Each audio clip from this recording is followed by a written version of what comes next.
വൈവാഹിക പൊരുത്തം, ദീർഘമംഗല്യത്തിനുള്ള നക്ഷത്ര പൊരുത്ത വിശകലനം. നമുക്ക് ആദ്യം വൈവാഹിക പൊരുത്തത്തിൻ്റെ പ്രാധാന്യം, ഒരു ജ്യോതിഷ വീക്ഷണം എന്ന കാര്യത്തെക്കുറിച്ച് നോക്കാം.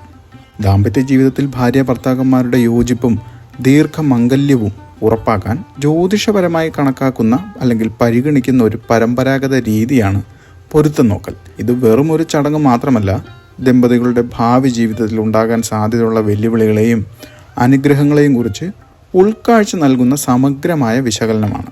ഹിന്ദു വിഭാഗങ്ങളിൽ വധൂവരന്മാരുടെ ജാതകങ്ങൾ തമ്മിലുള്ള പൊരുത്തം വിശകലനം ചെയ്യുന്നത് ഒരു പ്രധാന ആദ്യപടിയായി കണക്കാക്കപ്പെടുന്നു.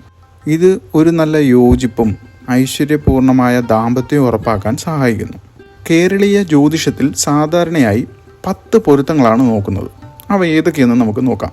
സാധാരണയായി ദിനം, ഗണം, യോനി, സ്ത്രീ ദീർഘം, രജ്ജു, വേദം, രാശി, രാശ്യാധിപ, വശ്യം, മഹേന്ദ്രം എന്നിങ്ങനെ 10 പൊരുത്തങ്ങളാണ് വിവാഹത്തിന് പരിഗണിക്കുന്നത്. ഈ 10 പൊരുത്തങ്ങൾ ചന്ദ്രൻ്റെ രാശി, ജനന നക്ഷത്രങ്ങൾ, ലിംഗപരമായ പൊരുത്തം, രാശികൾ തമ്മിലുള്ള ജ്യോതിഷപരമായ ബന്ധങ്ങൾ, മറ്റു മാനദണ്ഡങ്ങൾ എന്നിവയെല്ലാം പരിശോധിക്കുന്നു. ഓരോ പൊരുത്തത്തിനും ഉത്തമം, അതായത് നല്ലത്, മധ്യമം, മോശമല്ല, അധമം, മോശം എന്നിങ്ങനെ 3 തരം ഫലങ്ങളുണ്ട്.